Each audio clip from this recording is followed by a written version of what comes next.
Hello students, कैसे हैं आप सब लोग। उम्मीद करती हूँ सब अच्छे होंगे और स्वस्थ होंगे। मैं Meena Rana ICT virtual class में आपका स्वागत करती हूँ।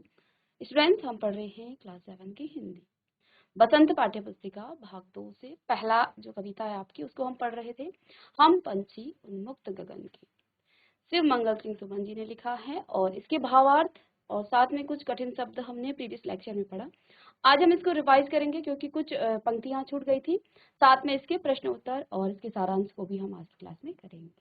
तो आइए इसको हम फिर से रिवाइज करते हुए चलेंगे और जो पंक्तियां हमने नहीं की हैं उनको भी हम आज की क्लास में इसके भावार्थ, कठिन शब्द और साथ में शब्दार्थ को भी हम यहाँ पर करेंगे। तो देखिए, हम पंछी उन्मुक्त गगन के पिंजर बद्ध ना गा पाएंगे, कनक तीलियों से टकराकर पुलकित पंख टूट जाएंगे। तो यहाँ पर जो प्रथम चार पंक्तियां हैं, वहां पर कविता में हमें कवि ने क्या बताया है। यहाँ पक्षियों की स्वतंत्र होने की चाह को दर्शाया है। पक्षी हैं जिनको हम कैद करके पिंजरे में बंद करके रख देते हैं, उनके स्वतंत्र होने की चाह को यहाँ पर शिव मंगल सिंह सुमन जी ने दर्शाया है कि एक पक्षी जो है स्वतंत्र आसमान में, स्वतंत्र आकाश में वो उड़ना चाहता है। हमारे सोने से बने हुए पिंजरे में रहकर वो कैद हो जाता है और उसकी जो स्वतंत्रता है वो छिन जाती है।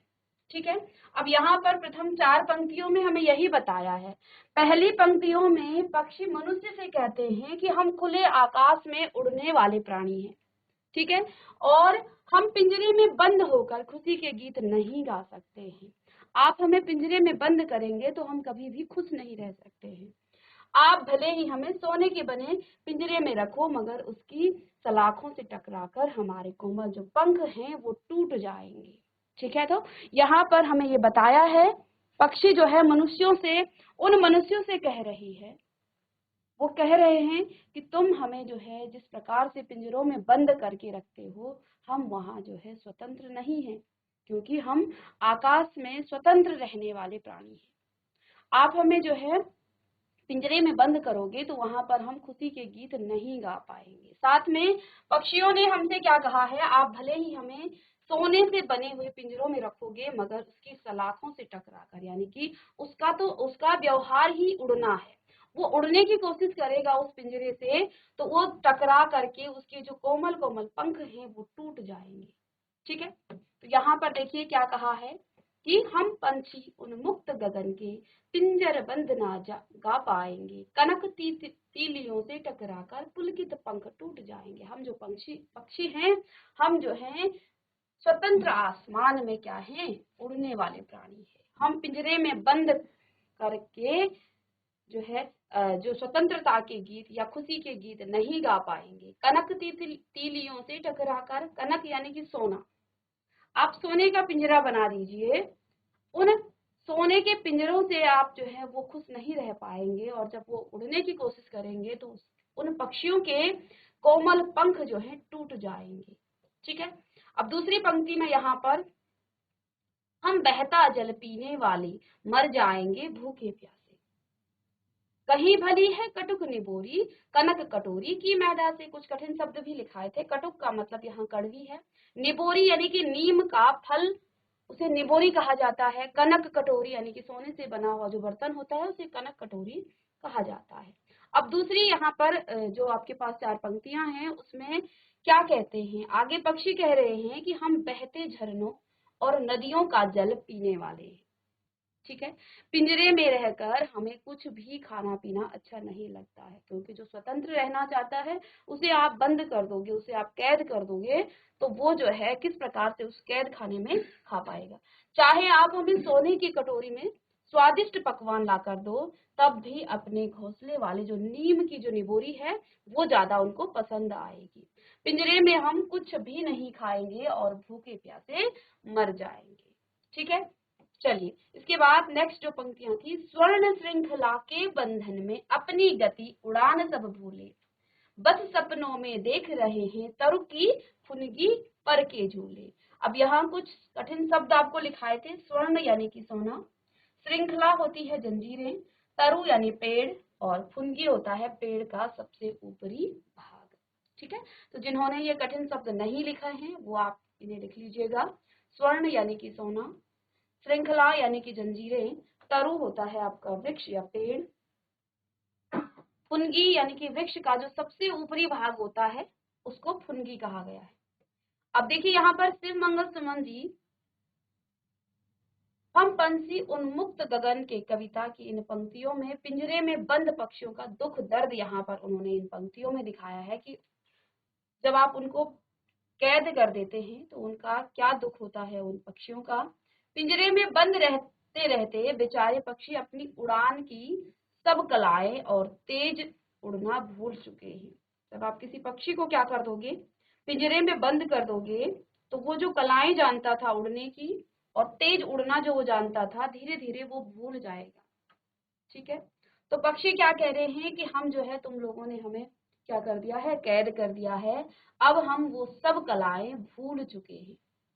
कभी वो बादलों में उड़ा करते थे, पेड़ों की ऊंची टहनियों पर बैठा करते थे, अब तो उन्हें बस सपने में ही पेड़ की सबसे ऊंची डाल पर बैठना नसीब होता है। ठीक है, यानी कि हम मनुष्यों ने उनकी स्वतंत्रता छीन ली है, उनको कैद करके हम अपने मनोरंजन के लिए उनको अपने घरों में रखते हैं। ठीक है, लेकिन उनकी स्वतंत्रता हम छीन रहे हैं। आगे देखिए, ऐसे थे अरमान की उड़ते नील गगन की सीमा पाने, लाल किरण सी चोंच खोल चुगते तारक अनार के दाने। तो यहाँ दो शब्दार्थ लिखाए हैं, अरमान यानी कि इच्छा, तारक यहाँ तारों को कहा गया है। अब देखिए यहाँ पर पक्षी क्या कह रहे हैं, पक्षियों के मन में यह इच्छा थी, यह अरमान था कि वे उड़कर आसमान की सभी सीमाओं को पार कर जाएं। ठीक है, जब पक्षी आसमान में उड़ता है तो वो आसमान की सभी सीमाओं को पार कर जाना वो चाहता है, लेकिन और लाल चोंच से जो है वो सितारों को दानों की तरह चुने। ठीक है, मगर इस गुलामी भरी जिंदगी ने उनके सभी सपनों को चूर चूर कर दिया है। जिन्होंने भी पक्षियों को गुलाम किया है, पिंजरों में बंद किया है, ये उन सभी के लिए कहा गया है।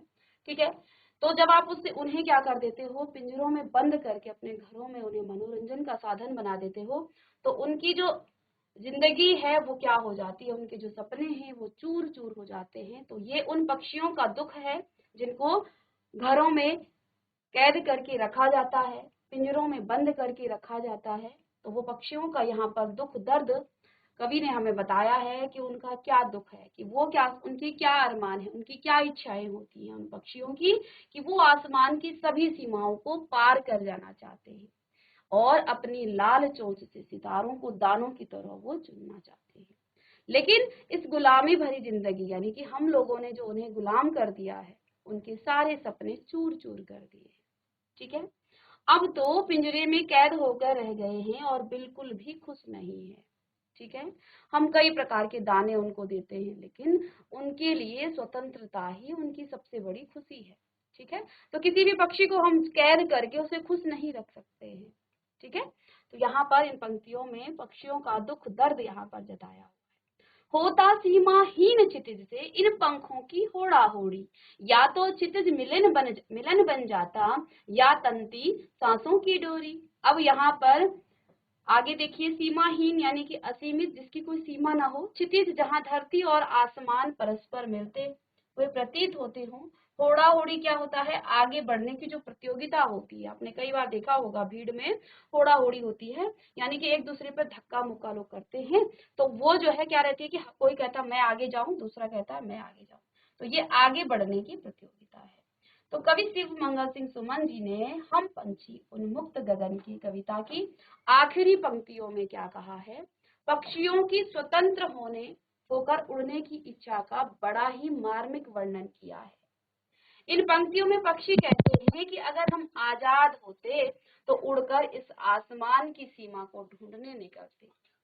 ठीक है, एक पक्षी जो गुलाम हुआ है पिंजरों में, हम मनुष्यों ने जिनको बंद करके रखा है, यहाँ पर उन्हीं का दुख दर्द यहाँ पर शिव मंगल सिंह सुमन जी ने जताया है कि क्या दुख उन पक्षियों को रहता है। तो देखिए यहाँ पर क्या कहते हैं कि इन पंक्तियों में पक्षी कहते हैं कि अगर हम आजाद होते, यदि हम स्वतंत्र होते, तो हम क्या करते, आसमान की सीमा को ढूंढने निकलते, हम बहुत ऊंचा उड़ते। अपनी इस कोशिश में हम या तो आसमान को पार कर लेते, और उनकी क्या कोशिश रहती, या तो वो आसमान को पार कर लेते तो फिर अपनी जान गंवा देते। ठीक है, पक्षियों की इन बातों से हमें पता चलता है कि उन्हें अपनी आजादी कितनी प्यारी है। ठीक है, तो यहाँ तक तो हमने कल की क्लास में कर लिया था। अब यहाँ पर अंतिम पंक्तियों में क्या कहा है, नीड़ न दो चाहे टहनी का, आश्रय छिन्न भिन्न कर डालो, लेकिन पंख दिए हैं तो आकुल उड़ान में विघ्न न डालो।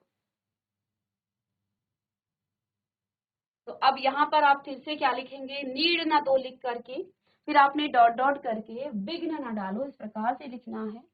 और फिर सभी में आप प्रसंग उसी प्रकार से लिखेंगे कि ये पंक्तियां आपकी बसंत पाठ्य पुस्तिका भाग 2 से ली गई है और इसकी जो कवि हैं वो शिव मंगल सिंह सुमन जी हैं। यहाँ पर अब देखिए इसके भावार्थ में क्या लिखेंगे, हम पंक्षी अब क्या कह रहे हैं, नीड ना दो चाहे टहनी का, आश्रय छिन्न भिन्न कर डालो, लेकिन पंख दिए हैं तो आकुल उड़ान में विघ्न न डालो। हम पंछी जो है उन्मुक्त गगन की कविता की जो आखिरी पंक्तियों में मनुष्यों से उन्हें स्वतंत्र कर देने की विनती की है। अब पक्षी जिनको आपने क्या कर दिया है, कैद कर दिया है, वही पक्षी क्या कर रहे हैं, आपसे विनती कर रहे हैं कि आप हमें जो है स्वतंत्र कर दो। तो यहाँ पर इन पंक्तियों में मनुष्यों से उन्हें स्वतंत्र कर देने की विनती की है। किसने, पक्षियों ने। वे मनुष्यों से कहते हैं कि आप हमसे हमारा घोंसला छीन लो, हमें आश्रय देने वाली जो टहनियां हैं वो छीन लो, हमारे घर नष्ट कर दो, लेकिन जब भगवान ने हमें पंख दिए हैं तो हमसे उड़ने का अधिकार न छीनो, कृपया हमें इस अंतहीन आकाश में उड़ने के लिए स्वतंत्र छोड़ दो। तो अंतिम पंक्तियों में क्या कहती हैं, नीड न दो चाहे टहनी का, आश्रय छिन्न भिन्न कर डालो, लेकिन पंख दिए हैं तो आकुल उड़ान में विघ्न न डालो। तो यहाँ पर पक्षियों ने क्या कहा है कि वो जो है हमारा क्या कर लें, घोंसला भी छीन लो, यानी कि हमारा घोंसला भी वो तोड़ डालो, हमें आश्रय देने वाली जो टहनियां हैं उसको भी वो छीन ले, हमारे घर भी नष्ट करने, लेकिन जो पंख भगवान ने हमें दिए हैं उन पंखों से हमें उड़ने दीजिए, हमें स्वतंत्र कर दीजिए। ठीक है, तो इसको आप लिख लेंगे।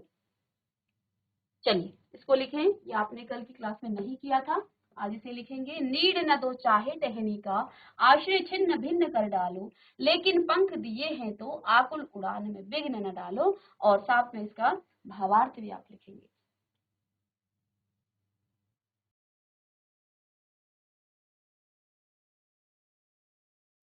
कई बार आपको पूरी कविता का सारांश लिखने को मिलता है, तो वहां पर भी आप इस कविता का सार एक बार जान लेते हैं। हम पंछी उन्मुक्त गगन के कविता के जो कवि हैं वो शिव मंगल सिंह सुमन जी की एक बहुत ही अद्भुत कविता है।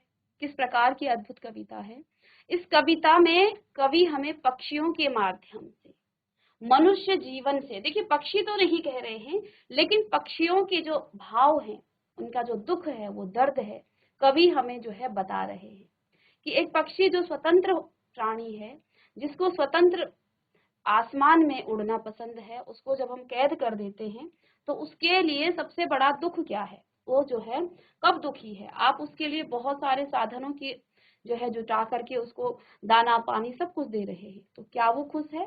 तो इसकी यहाँ पर उस पक्षी के माध्यम से हमें वो जो है मनुष्यों से ये कह रहे हैं कि वो उन्हें आजाद कर दे। तो पक्षियों के माध्यम से मनुष्य जीवन में आजादी का मूल्य बताना चाहते हैं। प्रस्तुत कविता में कवि पिंजरे में बंद पक्षी की व्यथा का वर्णन करते हुए उन्होंने कहा है कि पक्षी खुले और आजाद आसमान में उड़ने वाले प्राणी हैं।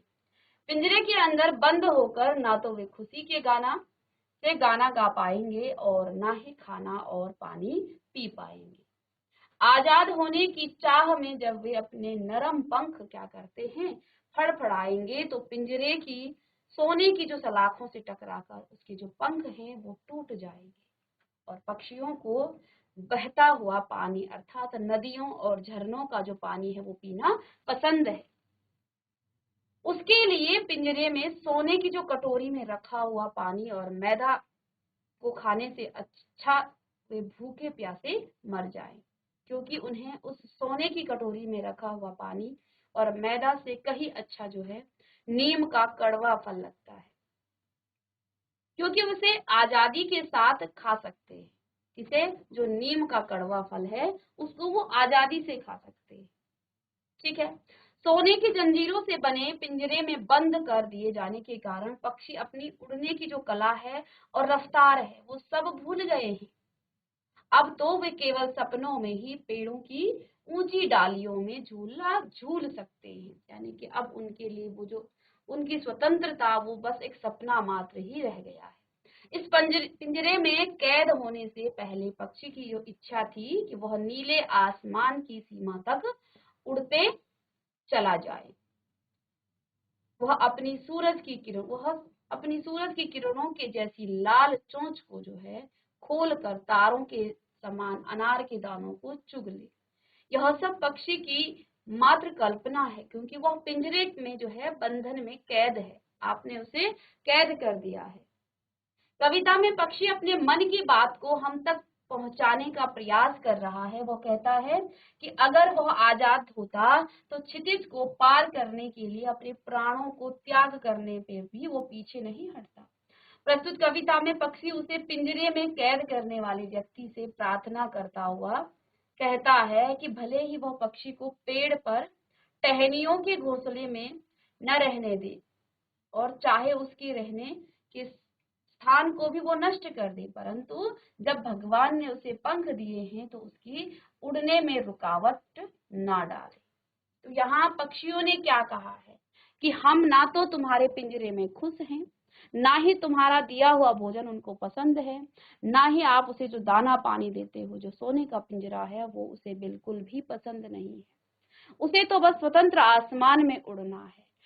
अंतिम पंक्तियों में पक्षियों ने यहाँ पर हमसे क्या अनुरोध किया है कि तुम चाहे हमारे घोंसलों को तोड़ दो, हमारे घरों को नष्ट कर दो, उन पेड़ की टहनियों को भी तोड़ दो जहां पर हमने घोंसले बनाए हैं या जहां हम घोंसले बनाने की इच्छा रखते हैं, लेकिन तुम हमें उड़ने दो, क्योंकि भगवान ने मुझे पंख दिए हैं, हमें पंख दिए हैं और इन पंखों से हमें उड़ने दो।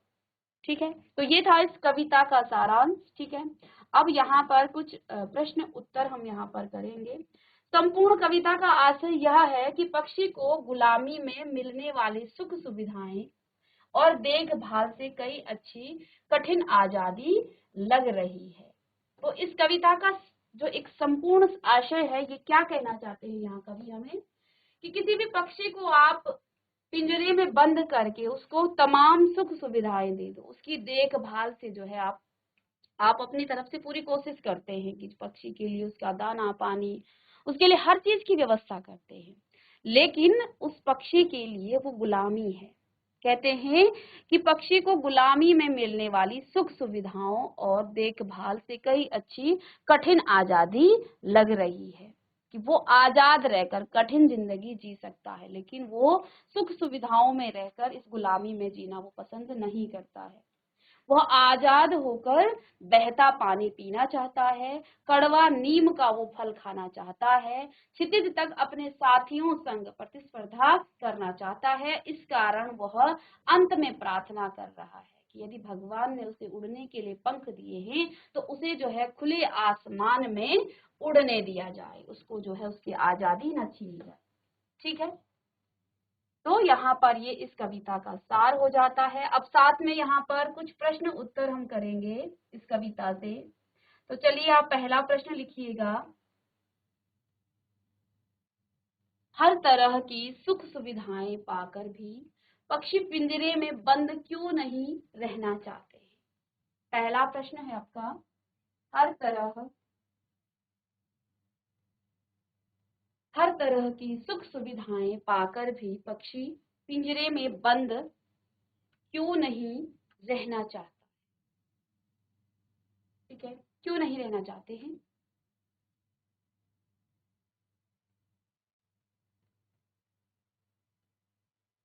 तो देखिए, एक पक्षी के पास जो है पिंजरे के अंदर वे सारी सुख और सुविधाएं हैं जो एक सुखी जीवन जीने के लिए आवश्यक होती है।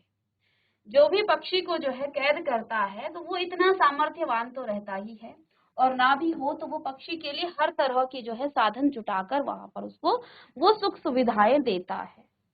जहां वो पक्षी खुले आसमान में देखिए वो दर दर एक दाने के लिए भटकता है, वहां उसे सब कुछ उसके हाथ पर मिलता है, उसको सब उसके मुंह पर मिलता है, दाना पानी। कभी पक्षी जो है भयंकर जब गर्मी हो जाती है तो उनको पानी भी नसीब नहीं होता है, लेकिन उसको पिंजरे में वो सारी सुविधाएं मिलती हैं, फिर भी वो क्या कर रहा है, वो उस पिंजरे में बंद नहीं रहना चाहता है। तो देखिए पक्षी के पास पिंजरे के अंदर वे सारी सुख सुविधाएं हैं जो एक सुखी जीवन जीने के लिए आवश्यक होती हैं, क्योंकि उसके लिए वहां दाना पानी सभी चीजों की व्यवस्था होती है। जबकि जब वो खुले आसमान में रहता है, एक एक दाना चुगने के लिए उसे दर दर भटकना पड़ता है, लेकिन फिर भी वो उड़ना चाहता है। ठीक है, परंतु हर तरह की सुख सुविधाएं पाकर भी पक्षी जो है पिंजरे में बंद नहीं रहना चाहते, क्योंकि उन्हें बंधन नहीं अपितु स्वतंत्रता पसंद है। इन सब के बावजूद उसे स्वतंत्रता चाहिए। वे तो खुले आकाश में ऊंची उड़ान भरना, बहता जल पीना चाहता है और कड़वी जो निबोरियां हैं उसको ही खाना वो पसंद करता है। ठीक है, इसलिए वो जो है उस पिंजरे में बंद होकर के नहीं रहना चाहता। ठीक है, चलिए तो इसे लिख लीजिएगा कि पक्षी के पास पिंजरे के अंदर वे सारी सुख सुविधाएं हैं जो एक सुखी जीवन जीने के लिए आवश्यक होती है। जो भी उन्हें पिंजरे में बंद करता है उनके लिए दाना पानी और सभी चीजों की व्यवस्था कर देता है, लेकिन फिर भी वो जो है उस पिंजरे में बंद नहीं रहना चाहता, क्योंकि उन्हें बंधन नहीं अपितु स्वतंत्रताओं से पसंद है। वे तो खुले आकाश में ऊंची उड़ान भरना चाहता है, बहता जल पीना चाहते हैं और कड़वी जो निबोरियां हैं उसको खाना ही वो पसंद करते हैं। चलिए इसको नोट कीजिएगा। इसके बाद प्रश्न नंबर 2 है,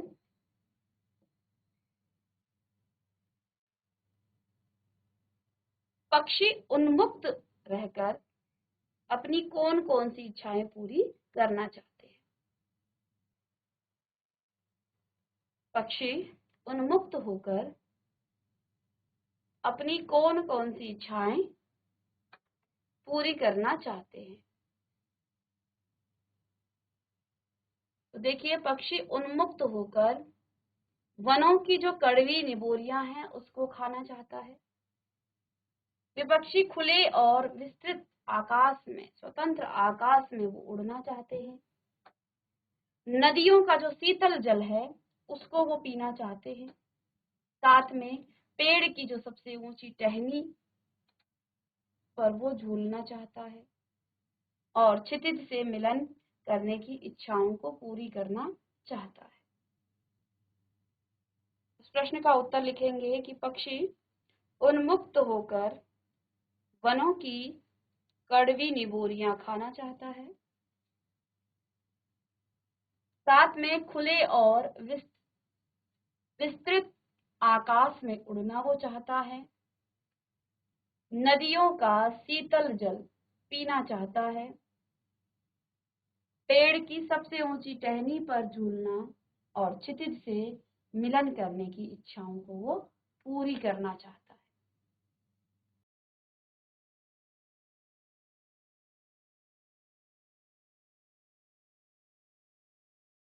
चलिए जल्दी से नोट डाउन करें इसे।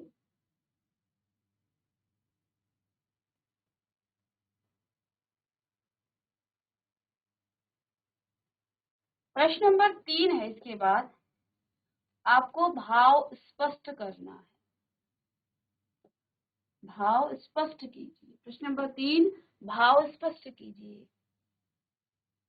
तो देखिए यहाँ पर एक पंक्ति दे रखी है, या तो क्षितिज मिलन बन जाता या तंती सांसों की डोरी। या तो क्षितिज मिलन बन जाता या तंती सांसों की डोरी। इसका भाव आपको यहाँ स्पष्ट करना है, यानी इसका अर्थ आपको यहाँ पर बताना है।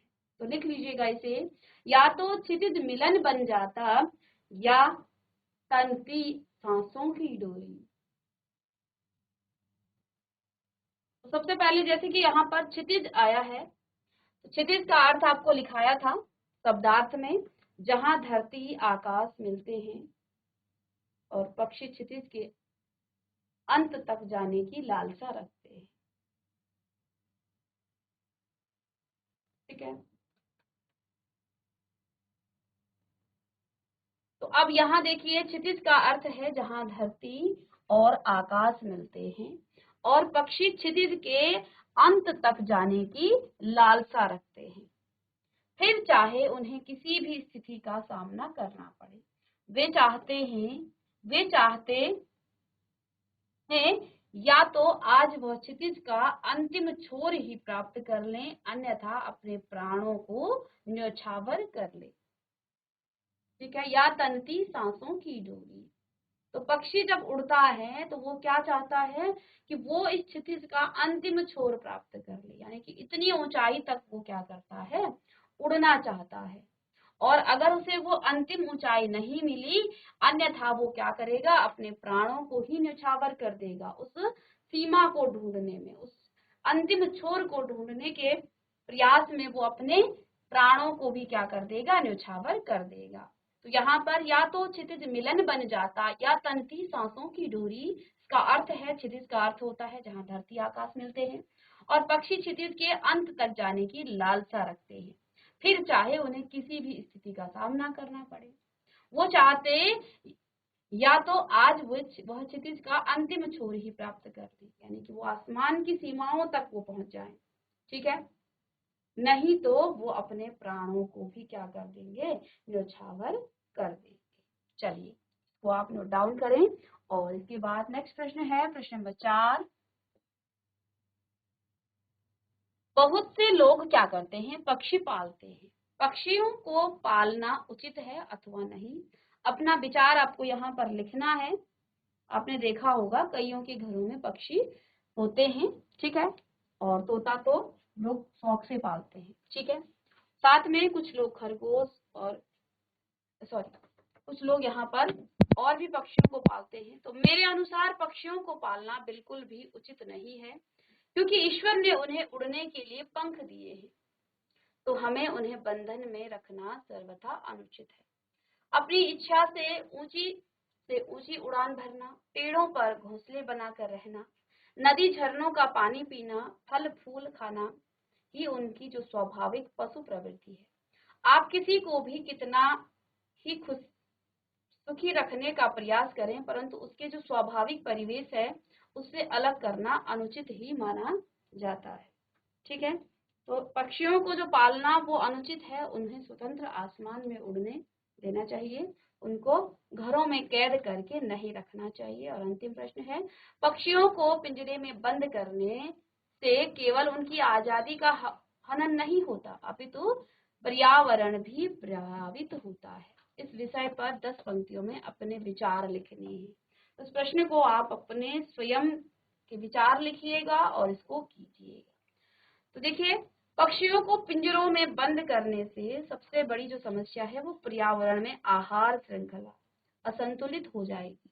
जैसे घास को छोटे कीट खाते हैं, तो उन कीटों को यदि पक्षी न रहें तो इन कीटों की संख्या में वृद्धि हो जाएगी, जो हमारी फसलों के लिए उचित नहीं है।